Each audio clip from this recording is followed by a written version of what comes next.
Eleanor Roosevelt used her political status to influence civil rights in America both during and after FDR's presidential terms. Anna Eleanor Roosevelt was born on October 11, 1884.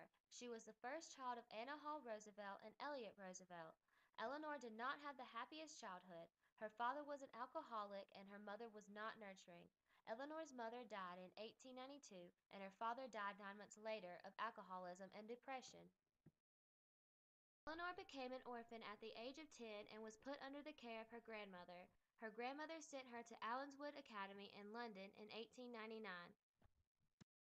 At the academy, she studied under Mademoiselle Marie Sylvester, who was committed to liberal causes.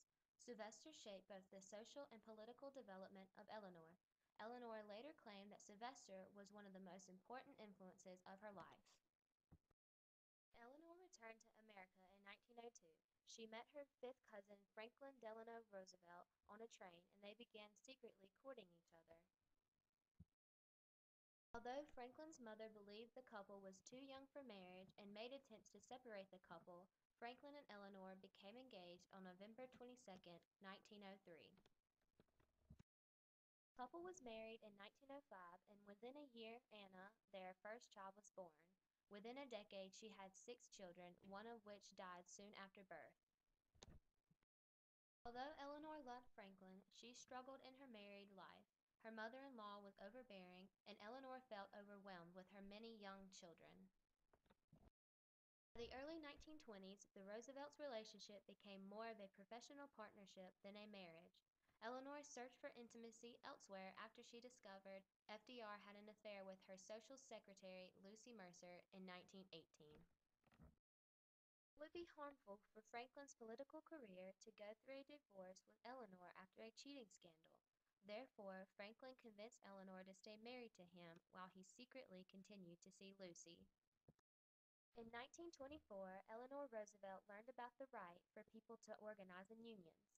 In 1930, she marched out of Fifth Avenue and wrote in support of unions. She put a lot of effort into improving working conditions, and her efforts continued throughout her White House years. After Franklin was diagnosed with polio in 1921, he shied away from politics and had given up on his dream to become president. Eleanor was very supportive and encouraging of Franklin in pursuing his political career. In November 1932, FDR was elected president. Eleanor Roosevelt became the eyes and ears of the president and traveled around to investigate the progress of the programs in the New Deal. By traveling, she interacted with many different people and gained a lot of support because of her interest in everyone she met. Eleanor Roosevelt became more informed of the racial discrimination facing African Americans with the help of Walter White and Mary Bethune. Mary Bethune became close friends with Eleanor Roosevelt. She used her friendship with Eleanor to make progress in the activism of civil rights. Bethune wrote to Eleanor detailing many struggles African Americans faced during this time. Eleanor informed her husband of these issues and made him aware of these troubles. Walter White was an advocate for the Costigan-Wagner anti-lynching bill. Eleanor Roosevelt became a strong supporter for the bill after meeting with Walter White. In a letter to White, Eleanor speaks about her feelings on the topic and what the next step White should take to get this bill passed. Eleanor Roosevelt brought the anti-lynching bill to FDR and he supported it.